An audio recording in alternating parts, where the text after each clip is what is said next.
रीवा में अखिल भारतीय साहित्य परिषद का 3 दिवसीय अखिल भारतीय अधिवेशन होने जा रहा है। यह कार्यक्रम 7, 8 एवं 9 नवंबर को रीवा शहर के कृष्णा राज कपूर ऑडिटोरियम में आयोजित किया जाएगा।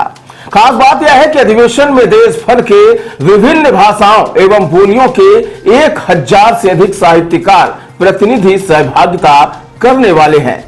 इसके साथ ही रीवा में आयोजित होने जा रहे अखिल भारतीय अधिवेशन में भारत के पूर्व राष्ट्रपति रामनाथ कोविंद जी का भी आगमन होने जा रहा है, जो बतौर मुख्य अतिथि शामिल होंगे।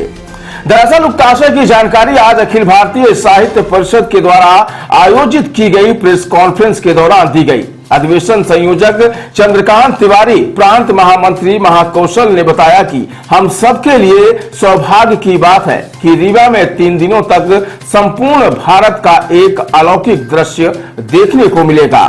उन्होंने कहा कि अभी तक ज्ञात जानकारी के अनुसार किसी भी संगठन का रीवा में आयोजित होने वाला यह पहला अखिल भारतीय अधिवेशन होने जा रहा है, जिसमें प्रत्येक वर्ग, मातृशक्ति, युवा एवं वरिष्ठ साहित्यकारों का प्रतिनिधित्व रहेगा।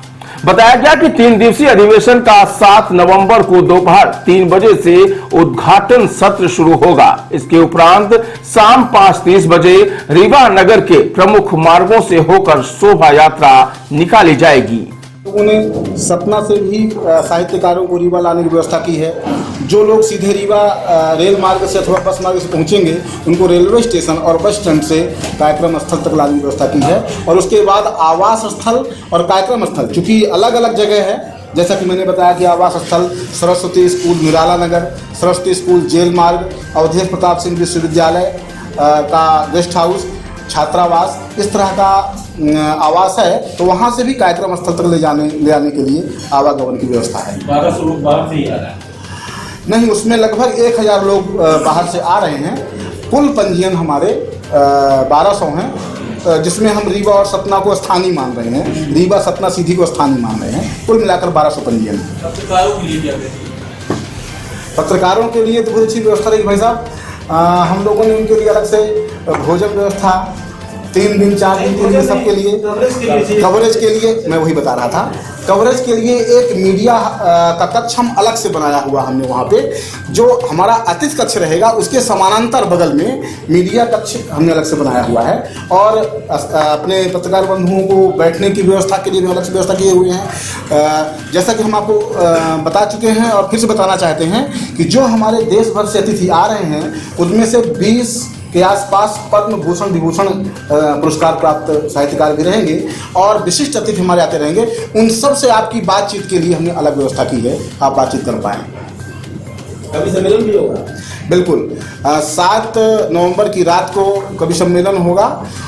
कवि सम्मेलन के साथ साथ 7 नवंबर को हमारा सांस्कृतिक कार्यक्रम होगा, जो क्षेत्रीय संस्कृति को प्रदर्शित करता हुआ कार्यक्रम होगा, जिसमें हम लोगों ने जिस तरह से एक विशिष्ट परंपरा में रामचरितमानस का पाठ होता है, 5 दोहे 10 दोहे ऐसा, उसका कार्यक्रम किया है। साथ ही जो हमारे ऋतु गीत होते हैं, संस्कार गीत होते हैं, लोकगीत होते हैं, उनका एक क्रम हमने वहाँ पर लगभग 20 मिनट का, 7-8 ऐसे लोकगीत प्रस्तुत करवाएंगे, करेंगे, वो है।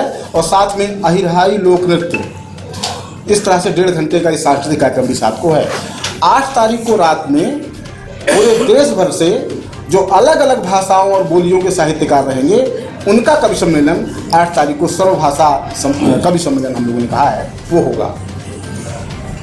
70 साल पहले जब हुआ कार्यक्रम